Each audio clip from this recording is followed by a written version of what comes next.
Dans les titres de l'actualité ce soir sur Canal 3 Bénin, l'autorité de régulation des marchés publics qui réunit les responsables, sinon les personnes des structures étatiques autour d'un atelier de réflexion et objectif examiner et valider les rapports d'audit de conformité de matérialité à la gestion budgétaire 2023. Teddy Goudalo et Henri Gantin nous donneront les détails dans un instant.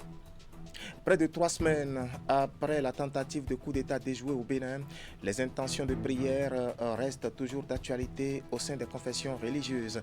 L'exemple de l'Union islamique du Bénin qui a organisé hier vendredi à Cotonou une séance de prière pour la nation béninoise, prière dite en présence d'une délégation du gouvernement.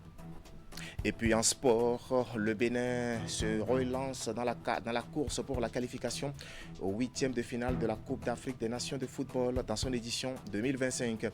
Pour leur deuxième sortie dans l'épreuve, les Guépards ont fait échec aux Zèbres du Botswana, battus par le score d'1-0. Voilà pour le sommaire. Bien bonsoir et bienvenue à notre grande édition du soir de ce samedi 27 décembre 2025. Du sport pour commencer. Bonne nouvelle pour le Bénin dont la sélection nationale de football se relance dans la course pour la qualification au 8e de finale de la Coupe d'Afrique des Nations dans son édition 2025 qui se déroule au Maroc pour leur deuxième sortie dans cette épreuve. Sortie effectuée d'ailleurs ce samedi, les Guépards ont dominé les Zèbres du Botswana par le score d'1-0 comme vous le voyez sur ces images, but signé du défenseur Yohan Roche. Cette victoire, il faut le dire, est la toute première du Bénin dans le jeu en phase finale de Coupe d'Afrique des Nations. Performance historique donc. Voilà, du sport aux affaires, parlons de l'autorité de régulation des marchés publics qui réunit les personnes responsables des marchés publics et des structures étatiques. Et c'est à la faveur d'un atelier de réflexion qui vise à examiner et valider les rapports d'audit de conformité et de matérialité relatifs à la gestion budgétaire 2023. Voici les détails avec Teddy Goudalo et Henri Gantin. C'est une exigence légale pour l'autorité de régulation des marchés publics de mobiliser les personnes responsables des marchés publics au sein des structures étatiques afin de valider les rapports d'audit de conformité et de matérialité. Cet exercice, conduit chaque année, porte cette fois sur la gestion budgétaire 2023, objet des échanges et des analyses. Pourquoi 2023 alors qu'on est en fin 2025 ? Il faut rappeler que depuis 2021, le Bénin a accumulé un certain nombre d'années de retard dans les audits. Nous avons commencé par rattraper de 2018, 2019, 2020, 2021, 2022. Et aujourd'hui, nous sommes sur 2023 à titre de rattrapage. En 2026, on va pouvoir réaliser les audits des marchés de 2025. Et tous ces retards seront bouclés. Cet exercice-là, nous le faisons chaque année pour nous jauger, pour nous dire qu'est-ce que nous sommes et qu'est-ce que nous devons faire pour être meilleurs, pour la beauté de la cité, pour l'efficacité et le professionnalisme de notre système. Les travaux prennent en compte plusieurs aspects clés. Les PRMP sont appelés à procéder à la revue du cadre juridique des marchés publics, à apprécier l'organisation et le fonctionnement des organes intervenant dans la chaîne des passations, ainsi qu'à évaluer les compétences et l'expérience des acteurs en charge du système des marchés publics. Nous avons noté quand même une amélioration par rapport aux exercices passés, notamment au niveau de l'auditabilité, la disponibilité des pièces relatives à la passation et à l'exécution des marchés publics. Nous sommes à un taux de satisfaction de plus de 85% dans l'ensemble. Autrement dit, on a remarqué déjà qu'avec l'échantillonnage fait et le travail abattu, les cadres de l'administration font un effort louable. On est quand même satisfait de ce qui est fait. Néanmoins, il n'y a pas de risque zéro. Ce n'est pas parce qu'on est satisfait qu'il faut croiser les bras. Il faut quand même essayer de temps en temps de voir si parfois il n'y a pas de dérives ou voire même des difficultés en ce sens. Les conclusions issues de cet atelier permettront de consolider les bonnes pratiques, de corriger les insuffisances relevées et de formuler des recommandations opérationnelles réalistes et applicables en vue d'une gestion plus transparente et plus efficace des marchés publics.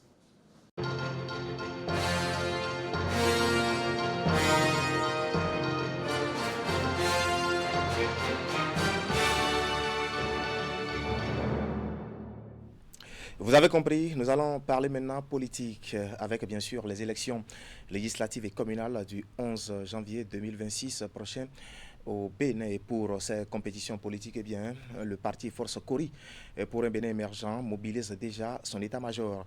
Le secrétariat exécutif national de cette formation politique a tenu hier vendredi à Cotonou une session extraordinaire qui a réuni, il faut le dire, ces candidats des 24 circonscriptions électorales. Et au menu, les stratégies de campagne à déployer sur le terrain pour conquérir l'électorat. On va faire le point avec Hugues Vignibé et Rachid Soubero.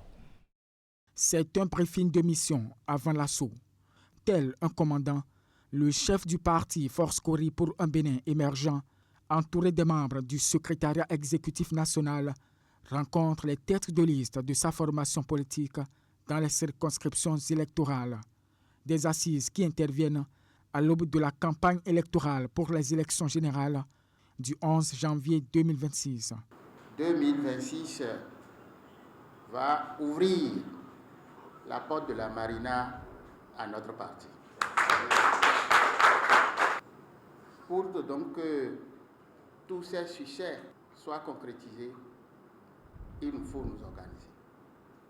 C'est justement ça, pour ça que nous sommes là, pour donc peaufiner nos stratégies, partager nos éléments de langage, faire en sorte que, avec peu de moyens, que nous puissions réussir les 2 semaines de campagne. L'objectif étant explicité, Paul Ronquet décline les stratégies à mettre en œuvre pour toucher le Graal. Il met l'accent sur la nécessité de combattre dans un esprit favorable à la paix. Chers camarades, notre défi ou les défis à relever au cours de cette campagne, c'est d'avoir un discours approprié, un discours qui accroche les lecteurs, mais un discours qui préserve la paix, puisque c'est sur ce chemin-là qu'on s'est engagé depuis 2019. Nous devons faire la campagne malgré toute l'adversité que nous aurons à rencontrer. Il ne faudra pas céder à la provocation. Exhortation à la mobilisation pour la victoire. C'est également la quintessence de l'allocution du président d'honneur du parti. Pour rappel, la FCBE a occupé la 3e marche à l'issue des communales de mai 2020 avec un taux de suffrage exprimé de 14,98%. Une performance que le parti ambitionne améliorer. Voilà la FCBE en ordre de bataille donc pour les prochaines échéances électorales. Et pour que ces élections se déroulent justement dans un climat apaisé, eh bien, une dynamique nationale de paix prend corps à Tchaourou, c'est dans le département du Borgou. Il s'agit surtout d'un festival du vivre ensemble et du pacte communal pour des élections pacifiques en 2026. Et il a été officiellement lancé cette semaine par les responsables de l'ONG Igbala, avec bien sûr l'appui financier du Fonds canadien d'initiative locale. Un festival qui se veut surtout un cadre de dialogue et de sensibilisation avec l'ambition de prévenir les conflits et de renforcer bien sûr la vigilance citoyenne. Voici les précisions avec Epiphane Tchabi et Socrate Adantodé. Promotion de la paix et du vivre ensemble s'invite au cœur de l'actualité à l'approche des échéances électorales de 2026. Ce mardi à Tchaourou, acteurs de la société civile, jeunes, femmes leaders religieux traditionnels prennent part au lancement officiel du festival du vivre ensemble et du pacte communal pour des élections pacifiques. Une initiative qui se veut avant tout préventive dans un contexte où la cohésion sociale demeure un enjeu majeur du processus démocratique. Votre présence ici aujourd'hui témoigne en soi un acte fort en faveur de la paix, la cohésion sociale et du dialogue. Elle montre que, malgré nos différences d'âge, de religion, de culture ou d'opinion, nous partageons une conviction commune, celle de la paix. À l'approche des échéances électorales de 2026, nous avons fait le choix, à travers ce projet de prévenir que de guérir, de dialoguer plutôt que diviser et de mobiliser les forces positives de nos communautés. Porté par l'ONG Igbala, ce projet s'inscrit dans une dynamique de prévention des conflits électoraux à la base. L'objectif principal est de renforcer les capacités des communautés afin qu'elles deviennent elles-mêmes des actrices de paix et de stabilité sociale. Cet événement n'est pas une simple rencontre festive, il est un acte fort, un message collectif et surtout un engagement citoyen pour préserver la paix. En tant qu'ambassadeurs, ambassadrices de la paix, nous nous engageons à rester des ponts entre les communautés, des relais de confiance entre les jeunes, les femmes, les leaders religieux et traditionnels, les autorités locales. Cette démarche citoyenne de l'organisation non gouvernementale Igbala ambitionne de contribuer à l'organisation d'élections communales apaisées en 2026 dans la commune de Tchaourou, dans un climat de respect mutuel et de cohésion sociale. Tout à fait. Et loin de cette fièvre électorale, l'Union islamique du Bénin, elle, a organisé hier vendredi à Cotonou une séance de prière pour la nation béninoise. L'initiative fait suite à la tentative de coup d'État intervenue au Bénin le dimanche 7 décembre dernier.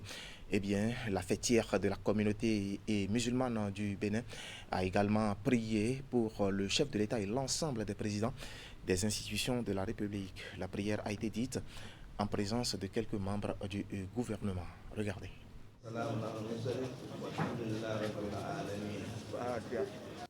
C'est un moment de recueillement et de foi placé sous le signe de la paix, de la gratitude et de l'union nationale. 3 semaines après la tentative de coup d'État au Bénin, l'Union islamique du Bénin élève des prières pour la nation. Réunis autour des imams, les fidèles ont rendu grâce à Allah pour avoir préservé le Bénin du pire ce 7 décembre 2025. À travers des invocations et la lecture coranique, les responsables religieux ont prié pour la stabilité du pays, la protection du peuple béninois et la sagesse pour le chef de l'État. L'Union islamique du Bénin réaffirme en cette assemblée empreinte de gravité spirituelle sa condamnation ferme et sans ambiguïté de toute tentative de putsch, de toute recherche du pouvoir par la force et de toute action qui sème la fitna au sein de la nation. Car la fitna est obscurité et Allah n'aime pas l'obscurité. Entité fêtière de la communauté musulmane, l'Union islamique du Bénin a saisi cette occasion pour appeler à la cohésion sociale et au vivre ensemble. 5 ministres du gouvernement apportent leur soutien à l'Union islamique au nom du chef de l'État. Nous avons traversé une période difficile. Dieu, avec sa miséricorde, a su protéger le Bénin. Nos invocations est qu'il ne cesse jamais de nous protéger. Nous sommes en train de faire face à un autre événement, les élections générales. La campagne a démarré déjà depuis ce matin à 0 heure. Le souhait du gouvernement est que chacun de nous, une fois retourné sur nos lieux respectifs, nous continuons de prier pour que cette période-là se déroule dans la détresse et que nous ne connaissions point de difficultés. Par ce acte de foi et de citoyenneté, l'Union islamique du Bénin réaffirme son attachement à la paix, à la stabilité et à l'union nationale.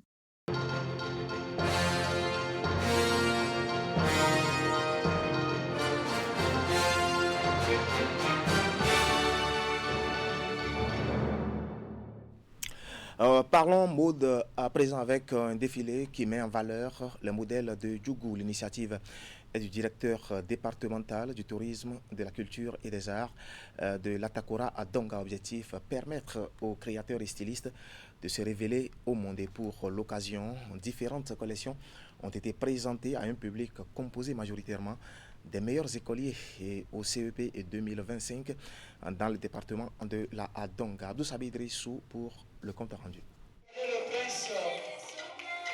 Le prince qui vient pour la princesse. Oh là là. La salle de conférence de American City est le théâtre d'un défilé de mode époustouflant. Applaudissez s'il vous plaît. La combinaison de la couleur du tissu avec certaines couleurs du chapeau. Le stade du ciné. Hey, attention, applaudissez s'il vous plaît. Innovation très fort. Les mannequins défilent avec élégance et finesse, mettant ainsi en valeur les créations d'un styliste local. Le public est sous le charme des différentes collections présentées. Le ministère du Tourisme, de la Culture et des Arts a consacré le mois d'octobre comme mois de la mode. Nous ne pouvons pas rester en marge. C'est pourquoi chaque année, quelle que soit la période de l'année, nous essayons d'organiser un défilé de mode pour donner l'occasion à nos stylistes d'exposer leur savoir-faire et leur création. C'est ce qui nous réunit ce soir. Ce défilé de mode coïncide avec l'activité relative à la sortie découverte à caractère touristique organisée au profit des meilleurs écoliers au CEP 2025 dans le département de la Donga. On a voulu qu'ils participent à cette soirée pour éveiller en eux l'amour de la créativité. Parce que désormais, les études académiques seules ne suffisent pas. Il faut que, en plus des études académiques, que l'enfant ait quelque chose de métier, que quelque chose de professionnel qui pourra lui permettre de vivre en attendant peut-être que ces diplômes académiques ne lui ouvrent une voie qui va lui rapporter de l'argent. La direction départementale du tourisme, de la culture et des arts de la Takora et de la Donga offre ainsi un moment de divertissement, de détente et de découverte à ses apprenants.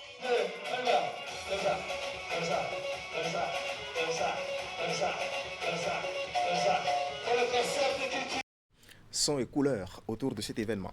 Avant de mettre un terme à cette session d'information, évoquons un anniversaire, les 25 années d'existence du centre de santé Saint-Jean-de-Dieu de Porga, centre créé par la communauté des frères de Saint-Jean-de-Dieu le 8 décembre 2001. Et pour marquer l'événement, une messe d'ouverture de jubilé et d'argent a été célébrée le week-end dernier. Eucharistie célébrée par Monseigneur Antoine Sabi Bior, évêque de Nati-Tengu. Précision à la Sanarouna.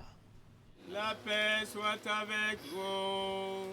C'est cette célébration eucharistique qui vient donner le top au jubilé d'argent du centre de santé Saint-Jean-de-Dieu de Porga. Une célébration présidée par Monseigneur Antoine Sabi Bior, évêque du diocèse de Nati-Tengu, pour rendre grâce au Seigneur qui a permis à ce centre hospitalier de parcourir ces 25 dernières années au service des populations de Porga. L'ouverture de ce jubilé des 25 ans est une occasion privilégiée pour renouveler notre engagement au service de la vie et de la dignité humaine.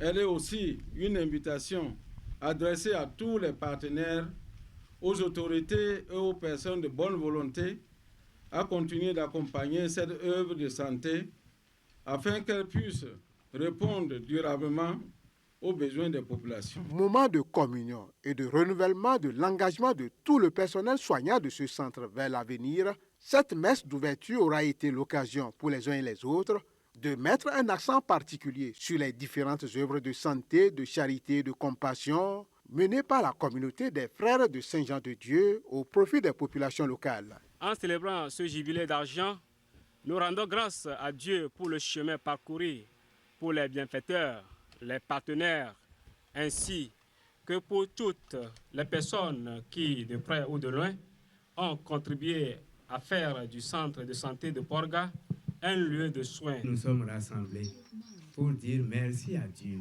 Avec reconnaissance, nous accueillons ce jubilé que nous ouvrons en ce jour. Et notre gratitude s'étend sur tous les acteurs d'hier et d'aujourd'hui qui ont permis à cette maison de voir le jour et de venir au secours de nos frères et sœurs éprouvés dans leur santé. Faire de ce centre de santé confessionnel un véritable sanctuaire de soins, d'espérance et de dignité humaine, tel est le sacerdoce de tout le personnel soignant de la communauté des frères de Saint-Jean-de-Dieu qui, malgré les menaces sécuritaires qui pèsent sur cette localité, a accepté de dépenser son sacrement au service des populations locales, manifestant ainsi la présence de l'Église catholique roumaine à Porga. Voilà, 25 ans donc que ce centre de référence a été créé. Ainsi va l'actualité ce soir sur Canal 3 Bénin. Toute l'équipe technique et celle de la rédaction qui m'accompagne vous remercie de nous avoir suivis. Bonne soirée et bonne suite de week-end à toutes et à tous.